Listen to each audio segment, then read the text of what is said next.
Ya, ya kalau untuk diabetes sendiri sih memang ada kalau orang masyarakat tuh menilainya ada yang bilang diabetes basah, diabetes kering gitu kan, Pak Niko. Hmm, Tapi betul sebenarnya betul. kalau diabetes itu ada 3 mekanisme sih. Mekanismenya biasanya karena diabetes tipe 1 itu pada anak-anak. Diabetes tipe 2 itu pada dewasa kita 40 tahun ke atas. Kemudian Oke. diabetes karena kehamilan. Jadi ada loh diabetes tuh nggak hanya eh, orang tua, nggak hanya yang suka makan gitu aja, tapi juga ada anak-anak dan ada kehamilan.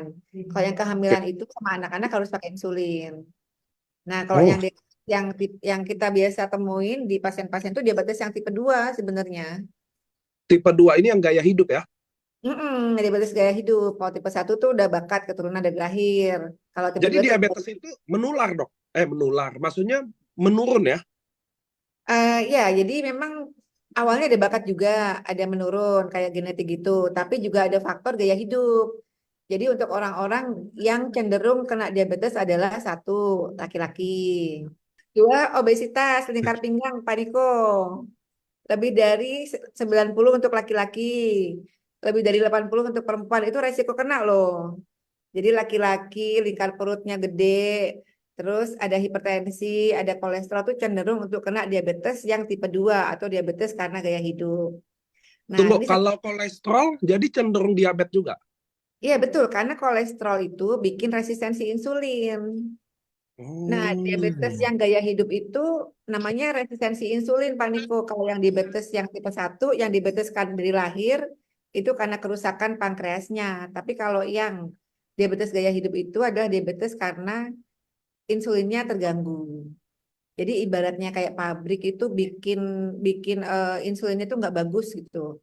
Jadi karena kolesterol tinggi, karena kegemukan, jadinya insulinnya nggak bagus. Padahal kan insulin itu adalah kendaraan yang akan membawa makanan itu di otak, ke ginjal, ke jantung. Gitu. Kalau Oh, misalnya, jadi saya baru tahu loh, Dok. Mungkin member-member AFC juga baru tahu. Ternyata kolesterol tinggi berhubungan langsung dengan diabetes. iya, karena dia bikin insulinnya jadi jelek, kualitas insulinnya jelek. Ibaratnya mobil tuh AC-nya nggak bagus, Hmm. boros, olinya nggak bagus, kayak gitu. Jadi dia nggak mau ngangkut makanan tuh nggak bisa. Jadi makanan itu nggak dianterin ke otak, nggak dianterin ke ginjal, nggak dianterin ke saraf, nggak dianterin ke jantung. Jadinya ada komplikasi ke jantung, ke ginjal. Oh, Ya, kehamilan pada diabetes dengan kehamilan itu bisa jadi awalnya dia udah bakat nih diabetes, ada bakat, tapi dengan hamil dia kayak ke-trigger gitu, kayak ke-trigger oh, untuk diabetesnya muncul. Awalnya mungkin oh, gemuk doang atau mungkin kolesterol tinggi orang tuanya, tapi kemudian pada saat hamil makannya kurang bagus, kemudian diabetesnya muncul oke. juga, atau mungkin memang kehamilannya itu yang menyebabkan terjadinya diabetes karena Itu bisa. bisa, bisa.